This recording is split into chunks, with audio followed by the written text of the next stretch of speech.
رسوله الكريم أما بعد فقد قال الله تعالى في محكمه التنزيل والفرقان المجيد بعد أعوذ بالله من الشيطان الرجيم بسم الله الرحمن الرحيم والفجر وليال عشر والشفع والوتر والليل إذا يسر وقال نبينا صلى الله عليه وسلم خير الدعاء دعاء يوم العرفة أو كما قال عليه الصلاة والسلام. எல்லா புகழ்ச்சியும் அல்லாஹ் ஜல்ல ஷஅனஹு தஆலா ஒருவனுக்கே உண்டாகட்டுமாக. சாந்தியும் சமாதானமும் நபிகள் முஹம்மது முஸ்தபா ஸல்லல்லாஹு அலைஹி வஸல்லம் அவர்கள் மீதும் அவர்களை எப்படியே பின்பற்றிய சத்திய சஹாபாக்கள், தாபிஈன்கள், தபா தாபிஈன்கள், இமாம்கள், முஸ்லிஹீன்கள், முஃபஸ்ஸிரீன்கள், முஹத்திதீன்கள், வலிமார்கள், சாலிஹீன்கள், முத்தகீன்கள், முஜ்தஹீன்கள், மஷாயிக்மார்கள், உலமாக்கள், மேலும் இந்த ஜுமாவிற்கு வருகை தந்திருக்கக்கூடிய நம் அனைவரின் மீதும் ஏற்றென்றும் நிலவட்டுமாக.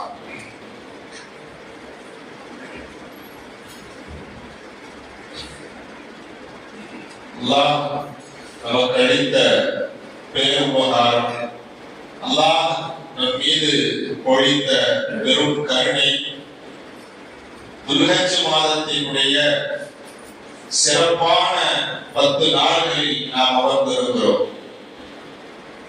பொதுவாகவே நாம் சத்தியம் செய்யும் போது குர்ஆனின் மீது சத்தியமாக, நபியின் மீது சத்தியமாக, இப்படியாக உலகத்தில் உள்ள பல வஸ்துக்களின் மீது சத்தியம் செய்வதை பார்க்க முடிகிறது. சத்தியம் என்பது அல்லாஹ்வின் மீது மட்டும்தான் செய்ய வேண்டும். உலகத்தினுடைய எந்த பொருள்களின் மீதோ, மனிதர்களின் மீதோ, குர்ஆனின் மீதோ சத்தியம் செய்யக்கூடிய உரிமையும் நமக்கு இல்லை. ஆனால் அல்லாஹ் சத்தியம் செய்யலாம். ஆக உயர்தரமான விஷயத்தின் மீது இறைவன் சத்தியம் செய்வான். இறைவன் ஒரு விஷயத்தின் மீது சத்தியம் செய்கிறான் என்றால், இறைவன் ஒரு பொருளின் மீது சத்தியம் செய்கிறான் என்றால், அது ஆக உயர்ந்த அந்தஸ்து உள்ளது என்பதை பார்க்க முடிகிறது. நீங்கள் திருமறையை பார்த்தால் தெரியும். அல்லாஹ் வத்தீனி, அத்திப்பழத்தின் மீது சத்தியமாக என்று சொல்வான். வஸைத்தூனி, ஜைத்தூன் எண்ணெயின் மீது சத்தியமாக என்று சொல்வான். உண்மையிலேயே உயர்தரமான உன்னதமான வஸ்துக்கள் அது. இறைவன் ஒரு பொருளின் மீது சத்தியம் செய்துவிட்டால் அது ஆக உயர்தரமான பொருள். இன்னும் நீங்கள் புரட்டி பார்த்தால் தெரியும். லா உக்ஸிமு பிஹாதல் பலத், இந்த மக்காவின் மீது சத்தியமாக. இப்படியாக இறைவன் முக்கியமான இடத்தின் மீதும், முக்கியமான பொருள்களின் மீதும், முக்கியமான வஸ்துக்களின் மீதும் சத்தியம் செய்வதை பார்க்க முடிகிறது. அப்ப இறைவன் ஒரு விஷயத்தின் மீது சத்தியம் செய்து விட்டால் அது அந்தஸ்திலே மிக உயர்ந்தது, கண்ணியமானது. அந்த அடிப்படையில் பார்க்கும் போது இறைவன் சொல்கிறான் வல் ஃபஜ்ர், அதிகாலையின் மீது சத்தியமாக. அதிகாலை நேரம் என்பது ஒரு முக்கியமான நேரம். தஹஜ்ஜுடைய நேரம் என்பது ஒரு முக்கியமான நேரம். ஃபஜ்ர் தொழுகையினுடைய நேரம் என்பது ஒரு அத்தியாவசியமான நேரம்.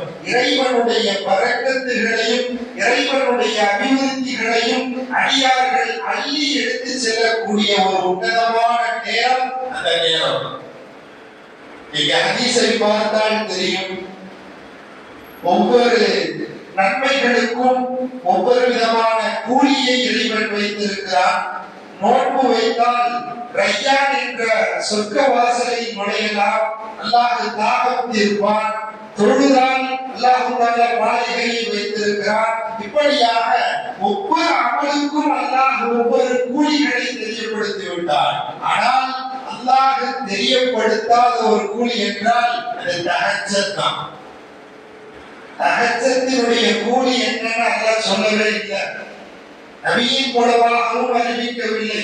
ஏனென்றால் தஹஜ்ஜத் தொழுகையினுடைய கூலியை இறைவன் வறுமையில் தருவதாக வாக்களித்திருக்கிறார். அது யாராலும் கற்பனை செய்து கூட பார்க்க முடியாத மிக அற்புதமான கூலியை அல்லாஹ் வைத்திருக்கிறார். அப்ப அதிகாலையின் மீது அல்லாஹ் சத்தியம் செய்கிறார். அடுத்ததாக இறைவன் சொல்கிறான் 10 இரவுகளின் மீது சத்தியமாக. 10 இரவுகளின் மீது சத்தியமாக. அது என்ன 10 இரவு? அந்த இரவுக்கு என்ன அப்படிப்பட்ட சிறப்பு என்று பார்க்கும் போது அந்த 10 இரவுகள் துல்ஹஜ் பிறையினுடைய 10 இரவுகள். துல்ஹஜ் பிறை 1 to 10 வரைக்கும் உள்ள இந்த 10 இரவுகளின் மீது இறைவன் திருமறையில் சத்தியம் செய்வதை பார்க்க முடிகிறது. ஏனென்றால் இந்த 10 இரவுகள் என்பது மிக கவனத்திற்குரிய இரவுகள். இபாதத்துகளை, வணக்க வழிபாடுகளை நாம் அதிகம் ஏற்படுத்தப்படக்கூடிய ஒரு இரவுகள். ஏன்னா ரமலானுக்கு பின்னாடி அதிகமான அந்தஸ்தை உடைய உள்ள இரவு அப்படின்னு சொன்னா துல்ஹஜ் பிறை 1 to 10 வரைக்கும் உள்ள இந்த இரவுகள் தான் முக்கியமான இரவுகள். அதான் கிதாபுல எழுதும் பொழுது அல்லாஹ் தஆலா வருடத்தில் 3 10ஐ சிறப்பாக ஆக்கி இருக்கிறார். 3 10 நாட்களை இறைவன் சிறப்பாக்கி வைத்திருக்கிறார். ஒன்று, ஒரு வருடத்தில் வரக்கூடிய ரமலானினுடைய கடைசி 10 இரவுகள். ஏன்னா அதுலதான் அல்லாஹ் லைலத்துல் கத்ர் இரவு வச்சிருக்கிறார். அந்த இரவில் தொழுது விட்டால் 84 வருடங்கள் தொழுத நன்மைகள் கிடைத்துவிடும். அல்லாஹ் அடுத்த இரவை இந்த ஹஜ் பெருநாளினுடைய 10 இரவிலே வைத்திருக்கிறார் ஒரு வருடத்திலே.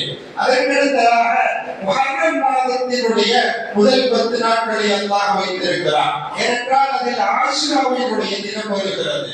இந்த துல்ஹஜ் மாதத்தினுடைய 10லே ஹஜ்ஜினுடைய எல்லா கிரியைகளும் இந்த 10 இரவுல தான் வருது. அப்ப இந்த வருடத்திற்கு 3 10 நாட்களை இறைவன் மேன்மைப்படுத்தி இருக்கிறதை பார்க்க முடிகிறது. ஒருத்தர் சத்தியம் செய்யறார், எல்லாமே சத்தியமா ரமலான் மாசத்துக்கு பின்னாடி நான் ஒரு சிறந்த நாள்ல நோன்பு வைக்க போறேன்னு சொல்லிட்டு அல்லாஹ்ட்ட நேர்ச்சை செய்து சத்தியம் செய்து விட்டார். என்ன சத்தியம் செய்யறாரு? நோன்புக்கு பின்னாடி, ரமலான் மாசத்துக்கு பின்னாடி ஒரு சிறப்பான நாள்ல அல்லாஹ்வுக்காண்டி நான் நோன்பு வைப்பேன்னு சொல்லி சத்தியம் செய்து விட்டார். சத்தியம் செய்ததற்கு பிறகு ரமலானுக்கு பின்னாடி ஒரு சிறந்த நாள்ல அவர் நோன்பை நிறைவேற்ற வேண்டும். ஏனென்றால் நேர்ச்சை செய்து விட்டார். அந்த நாள் எந்த நாள் பார்க்கும்போது இந்த துல்ஹஜ்ஜினுடைய 10 நாட்களிலே அவர் அந்த நேர்ச்சையை நிறைவேற்றலாம் என்பதாக கிதாபுகளில் எழுதுகிறார்கள். என்று சொன்னால் ரமலானுக்கு பிறகு அடுத்த அந்தஸ்திலே மிக சிறப்பான நாள்கள் என்றால் இந்த 10 இரவுகள் என்பதாக கிதாபுகளில் எழுதப்படுவதை பார்க்க முடிகிறது. அதனாலதான் பெருமானார் சொன்னார்கள், மாமின் ஐயாமில் அமலி சாலிஹி ஃபீஹா அஹப்பு இலல்லாஹி பிஹாதிஹில் ஐயாம், யானி ஐயாமுல் அஷ்ரா. அல்லாஹ்வுக்கு ஆக பிடிச்சமான இரவுன்னு சொன்னா இந்த 10 இரவுகள்னு சொன்னாங்க பெருமானார் ஸல்லல்லாஹு அலைஹி வஸல்லம். அல்லாஹ்வுடைய கிருபையில நாம் அந்த இரவை அடைந்து விட்டோம். பக்ரீத் வரைக்கும் அந்த இரவு நமக்கு இருக்கிறது. ஆகவே மற்ற நாட்களை விட இந்த 10 நாள்களில் நம்முடைய அமல்களை நாம் மேன்மைப்படுத்த வேண்டும், அதிகப்படுத்த வேண்டும். ஹதீஸ்ல வருது, ஃபக்ஸிரு ஃபீஹின்ன மினத் தஹ்லீலி வத்தக்பீரி வத்தஹ்மீதி. இந்த 10 நாட்கள் அதிகமாக லா இலாஹ இல்லல்லாஹ் ஓதுங்க, அதிகமாக நீங்கள் தக்பீர் சொல்லுங்கள், அதிகமாக நீங்கள் அல்ஹம்துலில்லாஹ் சொல்லுங்கள், அல்லாஹ்வை புகழ்ந்து கொண்டே இருங்கள். ஏனென்றால் இந்த 10 நாட்கள் மிக உன்னதமான நாட்கள் என்று சொன்னாங்க பெருமானார் ஸல்லல்லாஹு அலைஹி வஸல்லம் அவர்கள். இன்னொரு விஷயத்தை நம்ம விளங்கிக்கணும், அல்லாஹ் எந்த வணக்க வழிபாடுகளிலும் இல்லாத ஒரு அந்தஸ்தை இந்த ஹஜ் பெருநாள்ல வச்சிருக்கிறான். ஏன்னு சொன்னா ஹஜ்ஜுக்கு இல்லாத சிறப்பு வேற எதுக்குமே இல்லை. அவ்வளவு சிறப்புகளையும் ஒருமித்ததான ஒரு அமல் தான் ஹஜ். ஏனென்றால் ஹஜ்ஜில தொழுகை இருக்கிறது, ஹஜ்ஜில அரஃபா நோன்பு இருக்கிறது, ஹஜ்ஜில சதகா இருக்கிறது, ஹஜ்ஜில எல்லா விதமான நன்மைகளையும் செய்யக்கூடிய பாக்கியங்கள் இருக்கிறது. வேற எந்த இபாதத்திலையும் இது எல்லாமே இருக்காது. ஹஜ்ஜில மாத்திரம் தான் சாத்தியம். அதனாலதான் ஹஜ்ஜுக்குன்னு சொல்லிட்டு ஒரு தனி சிறப்பு இருக்கிறது. அதனாலதான் இப்னு உமர் ரலியல்லாஹு அபூ ஹுரைரா ரலியல்லாஹு ரெண்டு பேரும் கடை தெருவுக்கு சென்று இந்த 10 நாள்கள் அதிகமா ரோடு ஓரங்கள்ல தெருக்கள்ல கடைகளுக்கு எல்லாம் சென்று தக்பீர் சொல்லிக் கொண்டே இருப்பார்களாம். கேட்கக்கூடிய மக்கள் எல்லாம் அவர்களும் தக்பீர் சொல்லுவாங்களாம். ஏன்னா அவ்வளவு மேன்மைப்படுத்தக்கூடிய ஒரு நாள் இந்த நாள். உங்களுக்கு எல்லாம் தெரியும், ஹஜ்ரத் மூசா அலைஹிஸ்ஸலாம் அவர்களுக்கு அல்லாஹ் தௌராத் வேதத்தை கொடுத்தார். அல்லாஹ் சொன்னா, நீங்க 30 நோன்பு இருந்து என்னிடத்தில் வேதம் பார்க்க வாருங்கன்னு அல்லாஹ் சொல்லிட்டான். மூசா அலைஹிஸ்ஸலாம் என்ன செஞ்சாங்க? 30 நோன்பு வச்சுட்டாங்க. நோன்பு வைத்ததற்கு பிறகு மிஸ்வாக்க வச்சு பல் துலக்கிட்டு அல்லாஹ்ட்ட போறாங்க. அல்லாஹ் சொன்னா, நீங்க மிஸ்வாக்க வச்சு பல் துலக்கிட்டீங்க, நோன்பாளியினுடைய வாயிலிருந்து வரக்கூடிய அந்த துர்நாற்றம் அல்லாஹ்விடத்திலே கஸ்தூரியை விட மனமானது. அல்லாஹ் சொன்னான், மீண்டும் 10 நாட்கள் நோன்பு வைத்து வாருங்கள். அல்லாஹ் சொன்னான். இதை நாம் நன்றாக விளங்கிக் கொள்ள வேண்டும். மூசா அலைஹிஸ்ஸலாம் அவர்கள் நோன்பு வைத்தது துல்காதாவினுடைய 30 நாட்கள். அதாவது போன மாசம் நோன்பு வைக்கிறாங்க. ஹஜ்ஜுக்கு முதல் மாசம் 30 நோன்பு வச்சுட்டாங்க. அல்லாஹ்ட்ட வேதம் வாங்குறதுக்காக வேண்டி, தௌராத் வேதத்தை வாங்குவதற்காக வேண்டி தூர்சினா மலைக்கு வராங்க. அல்லாஹ் சொல்லிட்டான், நீங்கள் மீண்டும் 10 நோன்பை வைத்து விட்டு என்னிடத்தில் வர வேண்டும். இந்த 10 நோன்பை எப்போ வச்சாங்கன்னு சொன்னா, துல்ஹஜ் மாதத்தினுடைய பிறை ஒன்றிலிருந்து அந்த 10 வரைக்கும் நோன்பை வைத்து மீண்டும் அல்லாஹ்விடத்திலே 40 நோன்பாக பூர்த்தி செய்து அல்லாஹ்விடத்திலே வேதத்தை வாங்கி வந்தார்கள் என்ற வரலாறுகளை நாம் பார்க்கிறோம். அப்போ அல்லாஹ் தஆலா இந்த 10 இரவுகள், இந்த 10 நாள்கள் ஆக அற்புதமான நாள்கள், ஆக சிறப்பான நாள்கள். இந்த நாள்களை பற்றி மனிதர்கள் தெரிந்து கொள்ள வேண்டும் என்பதற்காக வேண்டிதான் தன் தூதரை அப்படி செய்ய வைத்து மீண்டும் 10 நோன்புகள் நோக்க வைத்தார் என்ற வரலாறுகளை நாம் பார்க்க முடிகிறது. இந்த 10 நாள்ல தான் அரஃபாவினுடைய நோன்பு வருது. இன்ஷா அல்லாஹ் அரஃபா நோன்பு வெள்ளிக்கிழமை வருகிறது. நிறைய பேர் கேட்கலாம், நாங்க முடியாதவங்க ஒரு நாள் மட்டும்தான் எங்களால நோன்பு வைக்க முடியும், அரஃபா கரெக்டா வெள்ளிக்கிழமை வருது, வெள்ளிக்கிழமை மட்டும் நோன்பு வைக்கிறது மக்ரூஹாச்சு, வைக்கலாமான்னு சொல்லி கேட்டா, அந்த நாள் வரக்கூடிய விசேஷமான நாள்கள் வரும்போது அது வெள்ளிக்கிழமையாக அமைத்தால் அதில் நோன்பு வைப்பது மக்ரூஹாக ஆகாது. நாமளா ஒரு நேரத்தை குறிப்பாக்கி ஏதாவது ஒரு நோன்பு வைக்கிறோம்னா, வெள்ளிக்கிழமை நோன்பு வைக்கிறேன் நாம நோன்பை குறிப்பாக்கி வைக்கிறது தான் மக்ரூ. அதுவா ஒரு முக்கியமான நாள்ல வெள்ளிக்கிழமை வந்துச்சுன்னு சொன்னா தாராளமாக நோன்பு வைக்கலாம். அரஃபாவினுடைய நோன்பு வெள்ளிக்கிழமை வருகிறது. இந்த அரஃபாவுடைய நாள் மிக மகிமைக்குரிய நாள். இன்ஷா அல்லாஹ் இந்த துல்ஹஜ் மாதம் பிறை ஒன்றிலிருந்தே சிலர் நோன்பு வைத்திருப்பார்கள். துல்ஹஜ் பிறை அந்த அரஃபாவுடைய நோன்பு வரைக்கும் நோன்பு வைப்பார்கள். அது முக்கியமான விசேஷமான நன்மைகளை தரக்கூடிய ஒரு நாளாக இருக்கிறது.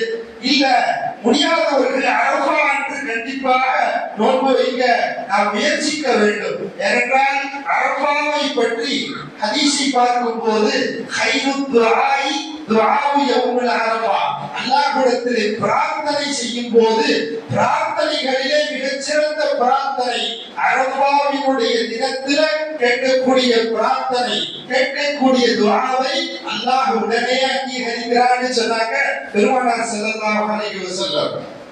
ஆயிஷா ரலியல்லாஹு அறிவிக்கிறாங்க, அல்லாஹ் தஆலா அரஃபா நாள்ல அடியார்களை நரகத்திலிருந்து விடுதலை செய்வதை போல் வேற எந்த நாள்லயும் அல்லாஹ் விடுதலை செய்யறதுன்னு வருது. அப்படிப்பட்ட ஒரு முக்கியமான நாளில் இன்ஷா அல்லாஹ் நாம் ஒவ்வொருவரும் நோன்பு வைப்பதற்கு நாம் முயற்சிக்க வேண்டும். இன்னும் சில பேர் குர்பானி கடமை இருந்தும் கூட அந்த குர்பானியை சரியான முறையில் நிறைவேற்றாமல் இருந்து கொண்டிருக்கிறார்கள். எதுக்கு வருஷம் கொடுத்துக்கிட்டு என்னைக்காச்சும் வாழ்க்கையில் ஒரு தடவை கொடுத்துட்டா போதும், அதோட நம்முடைய கடமை நீங்கி விட்டது என்று நினைத்துக் கொண்டிருக்கிறார்கள். ஹஜ்ரத் அஹ்மத் இப்னு இஸ்ஹாக் ரஹ்மத்துல்லாஹ் அவங்க சொல்றாங்க, அவர்களுடைய சகோதரர் ஒருவர் வஃபாத் ஆயிட்டார். அவருடைய பழக்கம் என்னன்னு சொன்னா, வருஷம் குர்பானி கொடுத்துருவார். ஒரு வாரம் கூட விட்டதில்லை. இருந்தாலும் கூட அவர் ஏழ்மையானவர். அப்படி இருந்தும் குர்பானி கொடுப்பதை நிறுத்தியதே கிடையாதாம். வஃபாத்தாயி கபர்ஸ்தான்ல அடக்கம் பண்ணிட்டாங்க. இப்ப இந்த அஹ்மத் இப்னு இஸ்ஹாக் ரஹ்மத்துல்லாஹ் உடைய சகோதரர் வஃபாத்தாயிட்டாரு. அவர் முன்னாடியாக அங்க போயிட்டாரு. அவருடைய நிலைமை என்னன்னு தெரியலையே, அல்லாஹ் அவருடைய நிலைமை எனக்கு காட்டி கொடுன்னு சொல்லிட்டு ஒது செஞ்சு 2 ரக்காத்து தொழுதுட்டு அல்லாஹ்விடத்திலே கேட்டாராம், அல்லாஹும்ம அரினி ஹாலஹு, ரப்பே அவர் என்ன நிலைமையில இருக்கிறார்னு எனக்கு காட்டி கொடுன்னு அல்லாஹ்விடத்திலே துஆ செய்து கொடுத்தார்களாம். கனவில் பார்த்தால் அவருடைய சகோதரர் ஒரு குதிரையின் விலை உயர்ந்த குதிரையின் மீது ஏறி அமர்ந்திருக்கிறாராம். முன்பு பார்த்தால் நிறைய கால்நடைகள் அவருக்கு முன்னால் அணிவகுத்து நிற்கிறதாம். கியாமத் நாள் திடீரென்று வந்ததை போலவும் அந்த கியாமத் நாள் முடிந்ததற்கு பிறகு அவருடைய சகோதரர் ஒரு உயர்தரமான குதிரையின் மீது ஏறி அமர்ந்து அதற்கு முன்னால் நிறைய கால்நடைகள் இருப்பதை போலவும் அந்த மனிதர் பார்க்கிறார். கனவுல தன் சகோதரரை பார்த்துட்டு கேட்கிறாரு, யா அஹி மா ஃபஅலல்லாஹு பிக, அல்லாஹ் உன்னோட எப்படி நடந்துக்கிட்டான், நல்லா இருக்கிறியாப்பான்னு சொல்லி கேட்கிறாரு. கேட்ட உடனே அவர் சொன்னாரு, கஃபரல்லாஹு லீ தம்பி, அல்லாஹ் என் பாவத்தை எல்லாத்தையும் மன்னிச்சுட்டான்னு சொன்னாராம். உடனே இவங்க கேட்கிறாங்க, பிம, எதன் காரணமாக ஒரு பாவங்களை அல்லாஹ் மன்னித்தான் என்று கேட்கும் போது அவர் சொன்னாராம், பிஸபபி திர்ஹமி தஸத்தத்து பிஹி அலா இம்ராத்தி அஜூஸி கபீரத்தின் ஃபீ சபீலில்லாஹ். ஒரு நாள் நான் நடந்து வந்து கொண்டிருந்தேன். அந்த நேரத்துல ஒரு வயசான மூதாட்டி, ஒரு வயசான அம்மா தள்ளாடிக்கிட்டு ரொம்ப தடுதழுத்த குரல்ல எனக்கு ஏதாவது தர்மம் தாங்கப்பான்னு கேட்டாங்க. உடனே இடத்தில் இருந்த காசை எடுத்து கொடுத்தேன். அன்னைக்கு ஒரு நாள் ஒரு மூதாட்டியினுடைய விஷயத்துல இரக்கத்தோடு நடந்து கொண்டாய், இப்போது நானும் உன்னோடு இரக்கத்தோடு நடந்து கொள்கிறேன்னு சொல்லி அல்லாஹ் தஆலா என்ன செஞ்சான், சொர்க்கத்துக்குள்ள போட்டுட்டான்னு சொல்லி சொன்னாங்களாம். சொன்னதற்கு பிறகு அடுத்து கேட்கிறார், என்னப்பா பெரிய விலையுயர்ந்த குதிரையின் மீது அமர்ந்திருக்கிறாய், முன்பு பார்த்தால் நிறைய கால்நடைகளா இருக்குதே அப்படின்னு சொல்லிட்டு தன் சகோதரர்களை கேட்கும் போது அவர் சொன்னாரா, இந்த கால்நடைகள் முழுவதும் நான் உலகத்திலே கொடுத்த குர்பானி பிராணிகள் சொன்னாராம். இந்த குர்பானி பிராணிகளை வைத்து நீ என்ன செய்வாய்னு கேட்கும்போது, இந்த பிராணிகள் என்னை சொர்க்கம் வரைக்கும் கொண்டு போய் சேர்த்துரும், சொர்க்கத்தினுடைய வாசலில் கொண்டு போய் விட்டுவிடும். நான் சிராத்துல் முஸ்தகீம் பாலத்தில் மிக கூர்மையான, முடியையும் விட கூர்மையான அந்த பாலத்திலும் கூட என்னை இந்த பிராணிகள் கொண்டு போய் சேர்த்து விடும் சொன்னாராம். சொல்லிவிட்டு மறைந்து விடுகிறார் என்ற செய்தியை ஹஜ்ரத் அஹ்மத் இப்னு இஸ்ஹாக் ரஹ்மத்துல்லாஹ் சொல்றார். அப்படிப்பட்ட சிறப்பான அமல் இந்த குர்பானியுடைய அமல். அன்னஹு சஅத்துன் ஃபலம் யுதஹ லம் யக்ரபன்ன முஸல்லானா, வசதி இருந்தும் கூட குர்பானி கொடுப்பவர்கள் பள்ளிவாசலின் பக்கம் வந்துடாதீங்கன்னு சொன்னாங்க பெருமானார் ஸல்லல்லாஹு அலைஹி வஸல்லம். தொழுகிற பள்ளிவாசலுக்கு நீங்க வராதீங்கன்னு சொன்னாங்கன்னா எவ்வளவு கண்டனமான வார்த்தைகள். ஆகவே குர்பானி விஷயத்திலே வசதி இருக்கக்கூடியவர்கள் கண்டிப்பாக கொடுப்பதற்கு முயற்சி செய்ய வேண்டும். குர்பானி என்பது இப்ராஹிம் அலைஹிஸ்ஸலாத்தினுடைய காலத்திலிருந்து தொடங்கியதல்ல, உலகம் தோன்றிய முதலே குர்பானியும் தொடங்கிவிட்டது.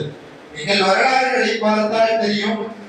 ஹஜ்ரத் ஹாபில் காபில், ஆதம் அலைஹிஸ்ஸலாம் அவர்களினுடைய 2 புதல்வர்கள். ஒருவர் விவசாயம் செய்து கொண்டிருக்கிறார், ஒருவர் ஆடுகளை மேய்த்து கொண்டிருக்கிறார். அந்த காலத்துல அல்லாஹ்விடத்துல குர்பானி கொடுக்கணும்னா ஒரு மலையில கொண்டு போய் அந்த பொருளை போய் வச்சிடணும். வச்சுட்டா மேல இருந்து நெருப்பு வந்து சுட்டு கருங்கிட்டு போயிருச்சுன்னு சொன்னா அதை அல்லாஹ் ஏத்துக்கிட்டான்னு அர்த்தம், இல்லைன்னு சொன்னா ஏத்துக்கலன்னு அர்த்தம். அந்த மாதிரி ஒரு சகோதரர் என்ன செய்யறாரு, விவசாயத்தினுடைய தானியங்கள் எல்லாம் எடுத்துட்டு போய் வைக்கிறார். இன்னொருத்தர் தன்னை இருந்த ஆடை கொண்டு போய் வைக்கிறார். வைத்ததற்கு பிறகு ஆனா ஒருத்தருக்கு இஹ்லாஸ் மன தூய்மை இருந்தது, ஒருத்தருக்கு சும்மா ஒண்ணுமே இல்ல, ஏதோ பேருக்கு கடமைக்கு வச்சார். நிறைய பேர் ஏதோ ஹஜ் மாசம் வந்துருச்சு, ஒரு குர்பானி ஆட்டை கொடுத்தா போதுங்கிற நிலைமையில இருக்கிறோம். அங்கே அல்லாஹ் எதிர்பார்ப்பது அந்த ஆட்டை எதிர்பார்க்கவில்லை, அந்த கரியை அல்லாஹ் எதிர்பார்க்கவில்லை, அந்த ரத்தங்களை அல்லாஹ் எதிர்பார்க்கவில்லை, அந்த விளைகளை அல்லாஹ் எதிர்பார்க்கவில்லை. இறைவன் எதிர்பார்க்கக்கூடிய முக்கியமான அம்சம் இறையச்சம் என்பதை நாம் புரிந்து கொள்ள வேண்டும். இறையச்சத்தோடு மன தூய்மையோடு ஒரு அமலை செய்யும் போது காசு வருதல்ல, அது அல்லாஹ்விடத்தில் மிக உயர்ந்த அந்தஸ்தில் இருக்கிறது. இறையச்சம் இல்லாமல் கோடான கோடி ரூபாவை செலவழித்தாலும் கூட அல்லாஹ்விடத்தில் மிகப்பெரிய அந்தஸ்தை அது கொடுப்பதில்லை என்பதை நாம் சிந்தித்து வர வேண்டும். ஒருத்தர் ரொம்ப மன தூய்மையோட ரொம்ப இறையச்சத்தோட ஆட போய் வைக்கிறாரு, ஒருத்தர் நாணயங்களை கொண்டு போய் வைக்கிறார். ஆனால் அல்லாஹ் ஆட்டை வைத்த சகோதரனுடைய குர்பானியை ஏற்றுக்கொள்கிறார். ஆட்டை கழிக்கவில்லை, அப்படியே சொர்க்கத்திற்கு அல்லாஹ் ஏற்றுகிறார். ஏற்றியதற்கு பிறகு நீண்ட நெடிய காலம் சொர்க்கத்தில் வைத்து பாதுகாக்கப்பட்ட அந்த ஆடுதான் ஹஜ்ரத் இப்ராஹிம் அலைஹிஸ்ஸலாத்து வஸ்ஸலாம் குர்பானி கொடுப்பதற்காக மகனினுடைய கழுத்தை நெரிக்கக்கூடிய சமயத்திலே அல்லாஹ் இறக்கிய ஆடு. அந்த ஆடு அல்லாஹ்விடத்திலே இஹ்லாஸோடு மன தூய்மையோடு அவர்கள் செய்யும் போது அதை அல்லாஹ் அங்கீகரித்து மிகப்பெரிய அந்தஸ்தை கொடுத்தான் என்ற வரலாறுகளை நாம் பார்க்க முடியும். யாருக்கெல்லாம் குர்பானி வசதி இருக்கிறதோ அந்த குர்பானி கொடுக்கக்கூடியவர்கள் இஹ்லாஸுடனும் மன தூய்மையுடனும் ரப்பே இது உன் பொருத்தத்திற்காக வேண்டி செய்கிறேன் என்ற நிலைப்பாட்டோடு நாம் செய்ய வேண்டும். அதே போல நீங்க பாத்தீங்கன்னு சொன்னா குர்பானி பிராணி புக் பண்ணிடுறாங்க. நாங்க பெருநாள் அன்னைக்கு ஆட இருப்போம், 8 மணிக்கு எங்க வீட்டுக்கு வந்தா போதும், 7 மணிக்கு எங்க வீட்டுக்கு வந்தா போதும். ஒரு சில பேர் அறுக்கிற நேரத்துல கொண்டு வந்தா போதும்னு சொல்பவர்கள் இருக்கிறார்கள். அல்லாஹ் சொல்லுகிறான், ذَلِكَ وَمَن يُعَظِّمْ شَعَائِرَ اللَّهِ فَإِنَّهَا تَقْوَى الْقُلُوبِ. நீங்கள் அல்லாஹ்வினுடைய அடையாளங்களை கண்ணியப்படுத்துவதுதான் உங்களுடைய இறையச்சத்தினுடைய வெளிப்பாடு அல்லாஹ் சொல்றான். ஹஜ்ரத் இப்னு அப்பாஸ் ரலியல்லாஹு சொல்றாங்க, குர்பானி கொடுக்கக்கூடியவர்கள் அந்த பிராணிகளை வளர்க்க வேண்டும், அந்த பிராணிகளை நன்றாக கொழுப்பாக்க வேண்டும், அந்த பிராணிகளிடத்திலே கண்ணியத்தோடு நடத்த வேண்டும், பிராணிகளுக்கு தேவையான உணவுகளை, அந்த ஆடு மாடுகளுக்கு தேவையான தீவனங்களை சரியான முறையில் கொடுக்க வேண்டும் என்று ஹஜ்ரத் இப்னு அப்பாஸ் ரலியல்லாஹு சொல்வதை பார்க்க முடிகிறது. முடிந்த அளவிற்கு முன்கூட்டியே அந்த பிராணிகளை வாங்கி வைத்து அந்த பிராணிகளை பலியிடும் போது நம்முடைய இறைச்சியினுடைய வெளிப்பாடு மிக அலாதியானதாக இருக்கும். முடிந்த அளவிற்கு நம்மால முடிஞ்ச ஒரு 5 நாள் 10 நாள் முடிந்து அந்த பிராணியை வச்சு அறுக்கும் போது அதுல ரொம்ப மன கஷ்டமா இருக்கும். நம்மோட வளர்க்கக்கூடிய அந்த பிராணியை கொடுக்கும் போதுதான் அந்த இறைச்சியினுடைய அந்த இஹ்லாஸினுடைய மன தூய்மையினுடைய உச்சக்கட்ட வெளிப்பாடு நமக்கு தெரிய வரும். அதனாலதான் அபூ உமாமா ரலியல்லாஹு சஹாபாக்கள் எல்லாம் நீங்க பாத்தீங்கன்னு சொன்னா ஆடு மாடுகளை முன்கூட்டியே வாங்கி விடுவார்களாம். முன்கூட்டியே வாங்கி வைத்து நன்றாக கொழுக்க வைப்பார்களாம். அப்போ கேட்கும்போது சொல்வாங்களாம், அந்த ஆடு மாடுகளை கண்ணியமாக வைத்து பராமரித்து அதற்குரிய தீவனங்களையும் உணவுகளையும் கொடுத்து அதை நல்லா கொழுக்க வைக்கிறது தான் அல்லாஹ் குர்ஆன்ல சொல்லியிருக்கிறானே, நீங்க அல்லாஹ்வுடைய சின்னங்களை கண்ணியப்படுத்துங்க, அதுதான் உங்களுடைய இறைச்சியினுடைய வெளிப்பாடுன்னு சொல்லி இருக்கிறான். அந்த அடிப்படை என்பது இப்படி செய்யும் போதுதான் கிடைக்கும் என்பதை வெளிப்படுத்தினார்கள் சஹாபா பெருமக்கள். இன்னும் சில பேரு மௌத்தா போனவங்களுக்கு எல்லாம் கொடுக்கலாமா அப்படின்லாம் கேட்கிறாங்க. நீங்கள் வரலாறுகளை ஹதீஸிப்பார்கள். ஹஜ்ரத் அலி ரலியல்லாஹு 2 ஆடுகளை குர்பானி கொடுத்தாங்களாம். இப்ப சஹாபாக்கள் கேட்டாங்களா, மாஹாதா, என்னப்பா உங்களுக்கு குர்பானி ஒரு ஆடு போதும், ஏன் 2 ஆடு குர்பானி கொடுக்குறீங்கன்னு கேட்கும்போது அவுசானி ரசூலுல்லாஹி ஸல்லல்லாஹு அலைஹி வஸல்லம் அனஹா அன்ஹு ஃபஅன அலஹா அன்ஹு. எனக்கு ரசூலுல்லாஹ் உயிரோடு இருக்கும்போதே சொல்லிட்டாங்க, அலி நீங்க எனக்காண்டி ஒரு குர்பானி கொடுங்கன்னு சொன்னாங்க. ரசூலுல்லாஹ் ஃபாதாயிட்டாங்க. இன்று வரைக்கும் என் ஹயாத்து வரைக்கும் நான் ரசூலுக்காக வேண்டி குர்பானி கொடுத்துக்கிட்டே வரேன்னு சொன்னாங்க ஹஜ்ரத் அலி ரலியல்லாஹு தஆலா. அப்ப இறந்தவர்களுக்காக வேண்டி தாராளமாக குர்பானி கொடுப்பது கூடும். கொடுக்கும் போது அவர்களுக்கு அந்த நன்மைகளை எத்தி வைப்பது கூடும், தாராளமாக செய்யலாம். இன்னும் சில பேரு அக்கா அம்மா உயிரோடு இருக்கும் போதே தப்பி நான் மோத்தா போயிட்டேன்னு சொன்னா இந்த ஒரு சேர்ந்து மோத்தா போயிருவேன்னு தெரியும். பக்ரீதுக்கு முன்னாடியே சொல்லியிருப்பாங்க, நான் மோத்தா போயிட்டேன்னு சொன்னா என் பணம் இருந்தாங்க, எனக்காக வேண்டி நீங்கள் குர்பானி கொடுக்க வேண்டும். இல்லை என்றால் வசதியானவர்கள் என்றால் தாய் தந்தை சொல்லி இருக்கிறார்கள், எனக்காக வேண்டி குர்பானி கொடுக்கறத மாத்திரம் நிறுத்திடுறாங்க, எனக்காண்டி குர்பானி கொடுக்கன்னு சொன்னா அந்த வசியத்தை எடுத்து நடத்துவது பிள்ளைகளின் மீது கடமை. தாய் தந்தையருக்காக வேண்டி குர்பானி கொடுக்க வேண்டும். இல்ல செய்யலாம் அப்படின்னு சொன்னா இறந்தவர்களுக்காக குர்பானி கொடுக்கலாமான்னு சொன்னா தாராளமாக இறந்தவர்களுக்காக வேண்டி என்ன செய்யலாம், குர்பானி பிராணியை கொடுக்கலாம்.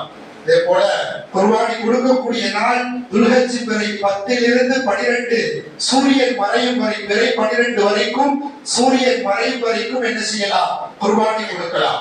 பிறருக்காக வேண்டியும் குர்பானி கொடுக்கலாம், நமக்காக வேண்டியும் குர்பானி கொடுக்கலாம்.